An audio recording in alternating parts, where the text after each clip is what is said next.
2007 টি-20 বিশ্বকাপে ভারত চ্যাম্পিয়ন না হলে কি বিশ্বজুড়ে টি-20 ক্রিকেট নিয়ে এই মাতামাতি হতো?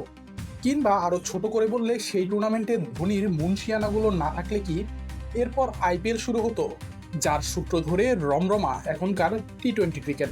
দক্ষিণ আফ্রিকায় অনুষ্ঠিত সেই টুর্নামেন্টের আগে তো কেউ পাত্তাই দিত না টি-20 ক্রিকেটকে, এমনকি ভারতও নয়। দলের সব মূল খেলোয়াড়কে বিশ্রাম দিয়ে মাত্র 1.5 বছর আগে আন্তর্জাতিক ক্রিকেটে অভিষিক্ত মহেন্দ্র সিং ধোনির নেতৃত্বে আনকোরা এক দল পাঠানো তো সে কথাই বলছিল। বিসিসিআই যেমনটাই ভাবুক, ধোনি বিষয়টাকে মোটেও হালকাভাবে নেননি। ফরম্যাটটা ছিল একেবারেই নতুন, এমন পরিস্থিতিতে খেলাটার খুঁটিনাটি সবকিছুতেই নজর ছিল ধোনির। তিনি দেখলেন ম্যাচ টাই হয়ে গেলে ফলাফল নির্ধারিত হবে ফুটবলের পেনাল্টি শুটআউটের মতো বোল আউট ট্রাইব্রেকারে। বোলিং কোচের সঙ্গে মিলে লেগে পড়লেন কাজে, পুরো দলকে নিয়েই করান বোল আউটের অনুশীলন। খুব বেশি সিরিয়াস মেজাজে হয়তো নয়, তবু বিষয়টা নিয়মিতই চর্চায় রাখতে হতো দলকে। মাঝে মাঝে হতো ব্যাটার গ্রুপ আর বোলার গ্রুপের মধ্যে বোল আউট চ্যালেঞ্জ।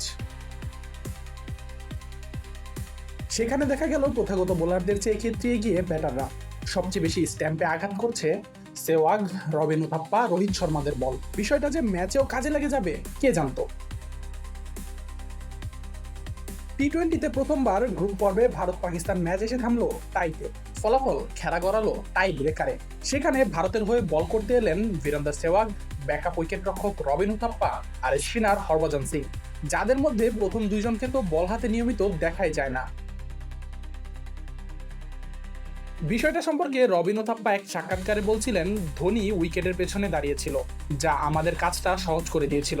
আমাদের স্রেফ বলটা ধোনি বরাবর মারতে হতো, আমরা সেটাই করেছি।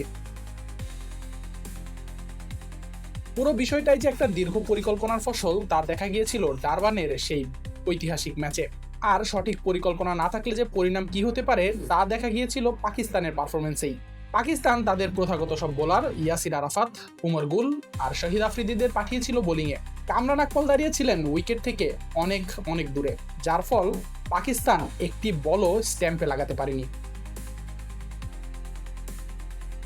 তবে এর ম্যাচের পর আরেকটু সামনে তাকানো গেলেই হয়তো বোঝা যায় সেই জয়ের মাহাত্ম্য আসলে কতটা।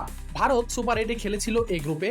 সেখানে প্রথম ম্যাচে নিউজিল্যান্ডের বিপক্ষে হেরে বসেছিল ধোনির দল। টুর্নামেন্টে এই একটা দলই ছিল যাদের ভারত হারাতে পারেনি। পাকিস্তানের বিপক্ষে ওই ম্যাচ হেরে বসলে ভারতের জায়গা হতো গ্রুপ বিতে। সেখান থেকে সেমিফাইনালে তাদের সামনে পড়তো সেই নিউজিল্যান্ড। আর সেই ম্যাচে এমন ফল হলে শিরোপার দেখা পাওয়াটা অধরাই থেকে যেত ধোনির দলের। ভারত তো বটেই, বিশ্ব ক্রিকেটের জন্য 2007 টি-20 বিশ্বকাপ ছিল এক ব্রেক থ্রু ইভেন্ট। 2009 সালের টেস্ট চ্যাম্পিয়নশিপের শিরোপাটা ঘরে তোলা, 2011 সালের বিশ্বকাপ জয়, কিংবা 2013 সালের চ্যাম্পিয়ন্স ট্রফি জেতা, ধোনির হাত জোরে সর্বজয়ী ভারতের ভিত্তিটা গড়ে উঠেছিল 2007 টি-20 বিশ্বকাপেই। শুধুই কি ভারতের ক্রিকেট, আন্তর্জাতিক ক্রিকেটও কি বদলায়নি? সেই বিশ্বকাপে সাফল্যের পর বিসিসিআই আইপিএল আনলো, আন্তর্জাতিক টি-20রও রমরমা অবস্থা হলো। তার পেছনে যে ছিল সেই বিশ্বকাপ, তার না বললেও হচ্ছে। এখন ধোনির বুদ্ধিতে ভারত যদি ওই ম্যাচটা না জিততো, তবে কি এত কিছু হতো? উত্তরটা নেতিবাচক হবার সম্ভাবনাই বেশি। আশিকুর রহমান শান্ত, ডি স্পোর্টস।